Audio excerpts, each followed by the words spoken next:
Bienvenue à tous, vous faites bien de vous informer sur la chaîne au cœur de l'information d'ici et d'ailleurs. La journée nationale du partenariat édition 2023 s'est terminée.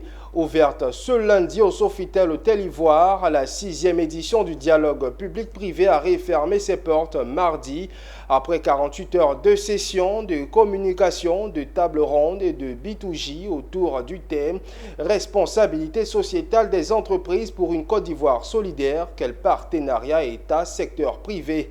Issa Badini et Richard Akeke ont assisté à la fin des travaux sanctionnés par des recommandations.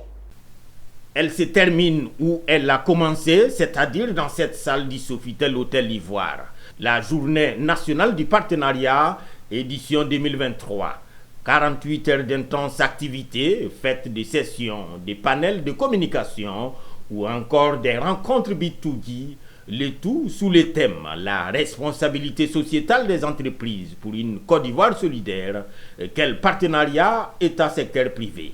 Conséquence, ces recommandations, lues ici par le président du comité scientifique des JNP. Au titre des recommandations à l'intention de l'État, le comité scientifique recommande une fiscale favorable au développement des filières vertes et à l'adoption par les entreprises des modes de production et de consommation durable.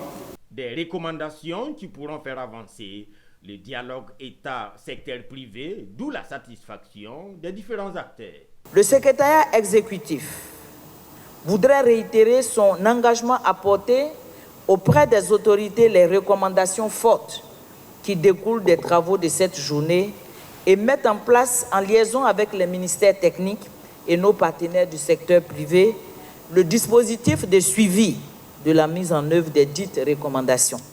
La 6e édition de la JNP, dont la cérémonie de clôture nous réunit cet après-midi, s'est déroulée autour de plusieurs activités, notamment des conférences et panels sur des thématiques importantes, des rencontres B2G. La cérémonie de clôture a également consacré à la distinction des personnes physiques ou morales, championnes en RSE ou ayant favorisé le dialogue intersectaire.